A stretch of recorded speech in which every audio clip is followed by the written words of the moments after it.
ఏ ముఖం పెట్టుకొని ప్రజల దగ్గరికి పోతారు, ఏ ముఖం పెట్టుకొని రేపు మమ్మల్ని విమర్శిస్తారనేది మేము కూడా చూడాలని అనుకుంటున్నాము. అంతేకాకుండా మొన్నటికి మొన్న గతంలో ఎమ్మెల్యేగా ఇక్కడ పనిచేసిన వ్యక్తి హాస్పిటల్స్, గవర్నమెంట్ హాస్పిటల్స్ ప్రైవేటైజేషన్ గురించి ధర్నా చేస్తున్నారు. దాన్ని ప్రైవేటైజేషన్ చేయకూడదు, చంద్రబాబు నాయుడు గారు రాష్ట్రాన్ని అన్యాయం చేస్తున్నారని చెప్పి కోటి సంతకాలని చెప్పి ఒక కార్యక్రమము, పనికిరాని ప్రోగ్రాం ఒకటి పెట్టుకొని పనికిరాని మాటలు మాట్లాడుతూ టైం వేస్ట్ చేసుకుంటున్నారు. నంద్యాలలో కట్టిన గవర్నమెంట్ హాస్పిటల్ ప్రైవేటైజేషన్ చేస్తున్నామని చెప్పి ఇక్కడ ఆలగడ్డలో సంతకాలు తీసుకుంటున్నాడు మహానుభావుడు. ఆలగడ్డలో 50 పడకల హాస్పిటల్ శాంక్షన్ అయ్యి 5 సంవత్సరాలు ఒక ఇటుక కూడా మీరు కాంట్రాక్టర్లతో ఏపించలేక దాన్ని పక్కన పాడేసిన వ్యక్తులు ఈరోజు హాస్పిటల్ గురించి మాట్లాడుతున్నారు. మా ప్రభుత్వం వచ్చిన తర్వాత కేవలం సంవత్సరంన్నర కాలంలోనే 50 పడకల హాస్పిటల్ని బ్రహ్మాండంగా పూర్తి చేయడం జరిగింది.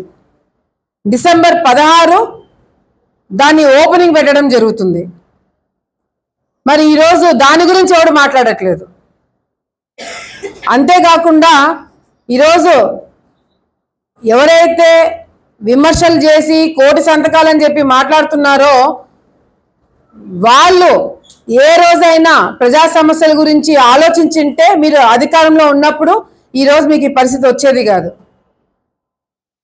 అసలు అసెంబ్లీకి కౌన్సిల్ మీటింగ్లకు రాలేని వ్యక్తులు ప్రజా సమస్యల గురించి మైకుల ముందు మాట్లాడుతున్నారు. నేను ఈరోజు ఎమ్మెల్యేగా నేను ప్రతి ఒక్క మీటింగ్కి నేను హాజరవుతానని చెప్పి మమ్మల్ని ఎదుర్కోలేక, నన్ను ఎదుర్కోలేక ఈరోజు చాలామంది కౌన్సిలర్లు ఇక్కడ కూర్చోలేని పరిస్థితి. నిజంగా అంటే ఎందుకు?